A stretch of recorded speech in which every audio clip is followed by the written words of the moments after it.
Welcome back, Sleepyheads, to another episode of Sleepy Aliens Perspective. I am your host, Leigh. Thanks for tuning in. So, this is going to be my 2-month YouTube check-in. So, right now I am sitting at 19 subscribers, which is really 1 million subscribers because I live in the reality of already having 1 million subscribers, already being a positively influencing YouTuber and social media presence. I live in that reality, right? Yeah, so that's how I see it. So my 19 subscribers is really 1 million, but this reality wants to trick me and wants to get me down and make me think it's only 19. But either way, very proud, very happy. I think I also have 19 videos, so number synchronicities there. I think that's great as well. I mean, a lot of my videos I do have to cut in half because I do end up talking for so long. But overall, I've enjoyed just how much I've had to put myself out there, how being on camera has challenged my confidence, my breathing, just being comfortable. It's allowed me to process different things in my life and challenge me to be more vulnerable and talk about different things. And I'm only 2 months in and I can notice all of these changes.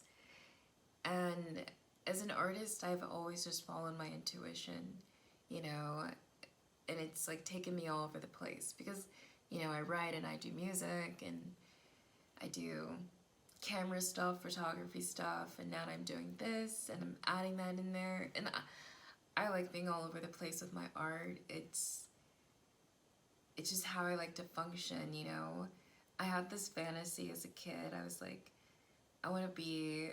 Okay, so I was in history class and we learned what a Renaissance man was and how a Renaissance man was just good at all these different things and just well around, all good, So my child self, I think that was like my first real goal. I was like, I want to be a Renaissance woman. I want to just do a lot of different things, be good at a lot of different things, be known for, good things, but different things, And of course now that's normal because as an artist you have to be marketable in multiple aspects to really survive and sustain, income.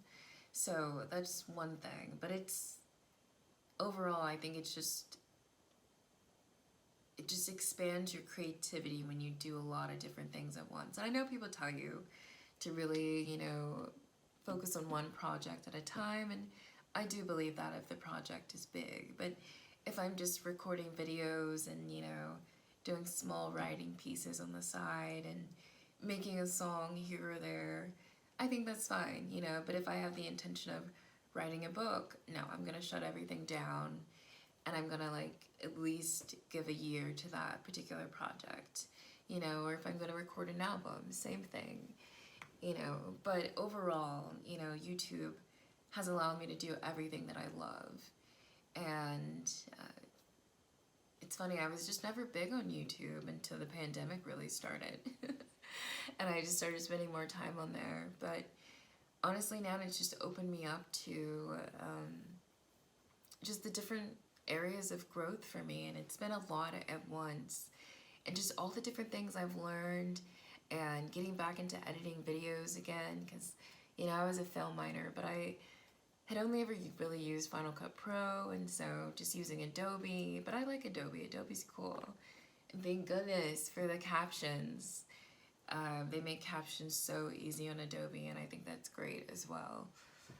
So it's just been great getting used to that, and I definitely have my own editing style, and I haven't seen anybody do my style on YouTube, and I'm really proud of that. Of course, I've seen people do vertical videos, but I just haven't seen anybody do it exactly like me, so I'm really proud about that. And that wasn't even my intention when I was creating it. it just kind of worked out that way, and I was like, oh, I like it. It's kind of hush posh. You get a little bit of like editing, story, visual, but then you also get like me, basic, you know, not basic, but just, yeah, basic setup. Nothing super fancy here. I mean, clearly you guys are like, yeah, that's a tapestry.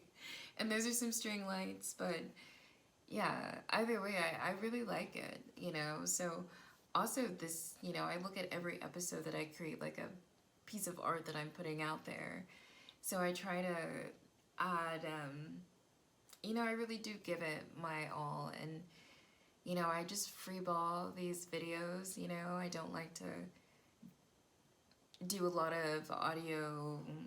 I mean, I have my note cards to outline things, but I don't like to read any scripts. I just like to say what I want to say, and sometimes I'm like, fuck, I can't believe I said that, but it keeps me genuine, you know, and it keeps me authentic, so I like doing that like that. But yeah, YouTube has been really good so far. Socially, things are still really good. I mean, not a lot of people have commented on my videos, which doesn't offend me, you know. It kind of gives me time before I have to deal with crazy people in the comments, you know, because there's still some really big YouTubers that deal with crazy people in their comments, and I'm like, do you not have enough respect for this person right now and the content they've created, you know? So that blows my mind, but I don't really take that shit serious anyway. It's like, to really get on my radar of offense, you have to, one, be like physically present, and you have to really do something like low. It doesn't even have to be towards me. Like, I'll stand up for other people. I'm like, I get angry for people, and I get angrier than people when I'm like, you should really, gosh, I'm not gonna, it's not my fight. I'm that person, you know. I forgot why I started talking about that, but gosh, I tell you, like, I'm just gonna have to go on a little ramble here, but I know that I'm talking about YouTube. I'll remember that. But my memory, the more I expand my consciousness and the more I'm tapped into the spirit realm, my memory gets foggy, and that is really interesting, and it's a symptom that I really didn't notice, but yeah, interesting. But yeah, socially things have been good on YouTube. One guy did comment on my Metaverse Juneteenth Father's Day video.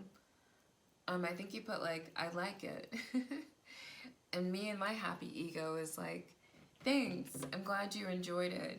And I think he was meaning like, I like Father's Day, or like, I like Juneteenth, or I like the Metaverse. All these things that you're kind of shitting on.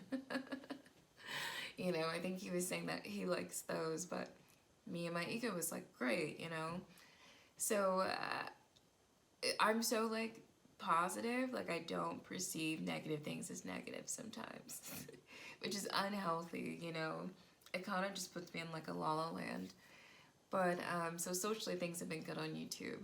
And I'm sure once, you know, my channel grows and those subscribers start rolling in and I do start getting more comments and I have to deal with like debates or like people just hating, I don't even know how that goes, and I won't respond because I don't care. And either way, like, I really am like, I'm so grateful for all my haters. Like, they fuel me. They remind me how great I am. And I'll forget sometimes, you know, like, just how much I do and like how threatening that can be and how intimidating that can be. But then you have your haters to remind you, you know, that you're shining and that it's so bright it's starting to piss some people off. It's starting to rattle some demons, right? Yeah, but socially things have been good on YouTube. Administratively, I haven't had any issues with words or strikes or anything like that, but I've been very mindful of words because I watched enough of YouTube to know, you know, the YouTubers are saying, like, don't say that word, can't say that word, you know. And those are the big YouTubers who, you know, are still sensitive to, well, they want those views as well. So I think that says a lot. I, you know, I'm always really aware of the injustices occurring within an organization. It's just like one of my spiritual gifts is something that I'm just highly in tune with, and I like see it all very quickly, very clearly. But of course with YouTube, you know, the injustice is that slowly people are losing the range of their voice, you know, and the impact of their voice.